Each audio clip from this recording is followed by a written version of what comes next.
So మనీని ఎప్పుడు అగౌరవించకూడదు, sorry చెప్పాలి.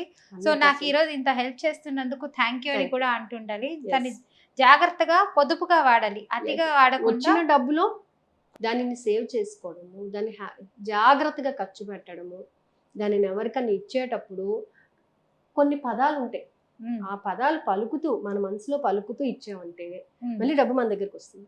ఏంటండి ఆ పదాలు చెప్పండి, చాలా మంది మనీ దాచుకోవాలని కుదరట్లేదు. ఇప్పుడు డబ్బు ఎవరికన్నా ఇస్తారు, లేకపోతే ఏదైనా ఒక వస్తువు కొంటారు, ఆకుకూరలు కొంటాము, కాయగూరలు కొంటాము.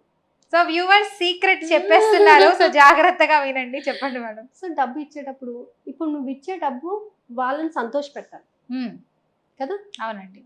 సో ఈ డబ్బు అమ్మ వారిని సంతోషపెట్టి తిరిగి నా వద్దకు వచ్చినందుకు కృతజ్ఞత.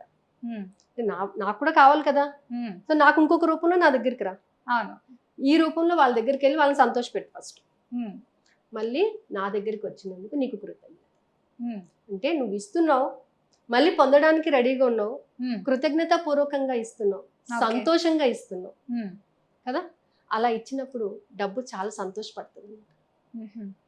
మన ఇంటికి ఎవరైనా వచ్చారు అనుకోండి, వెళ్ళి రండి, హ్యాపీగా వెళ్ళి రండి, మళ్ళీ రండి, తొందరగా మీకోసం ఎదురు చూస్తూ ఉంటాను అన్నాం అనుకోండి, వాళ్ళకి ఏమనిపిస్తుంది, వెళ్ళిన తర్వాత రావాలనిపిస్తుంది. ఎందుకు వెళ్ళిపోతున్నావు అనవసరంగా అనిపిస్తుంది. సో అలాగే డబ్బు గురించి కూడా